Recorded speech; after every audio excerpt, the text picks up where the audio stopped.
to another Sentry show and tell. Ankit is a Sentry engineer who works on the ecosystem team, and today he's showing off commit auto association. This upcoming feature automatically detects and adds commits to new releases, so you don't need to manually associate commits with the release with the Sentry CLI or an API. Ankit is assisted today by a surprisingly human-sounding AI voiceover. Hi, today I have a short demo related to Workflow 2.0, specifically about commit auto association. One of the objectives of Workflow 2.0 is to be smarter about only notifying relevant developers about issues. In this case, a relevant developer would be someone who worked on the release. We can leverage repository integrations and releases to only notify developers who worked on a specific release.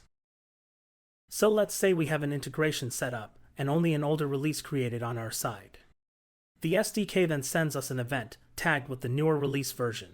Once ingest picks up on this, it can check if 1. There is an existing repository integration, and 2. That the repository has a release with a matching checksum.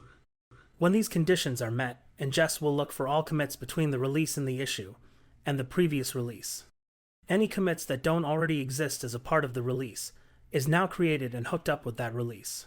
With this, instead of manually adding commits to a release using Sentry CLI or the API, we can automatically add them as long as orgs install a repository integration with source code mappings.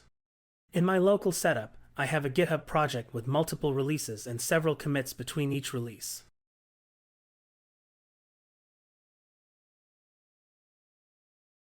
On Sentry, I have only one release created and no commits. I've also set up an integration and have source code maps. Here, I'm telling the SDK to set the release version on issues to be the release head commit. With that, I trigger a new issue. The commits on GitHub are now fetched asynchronously.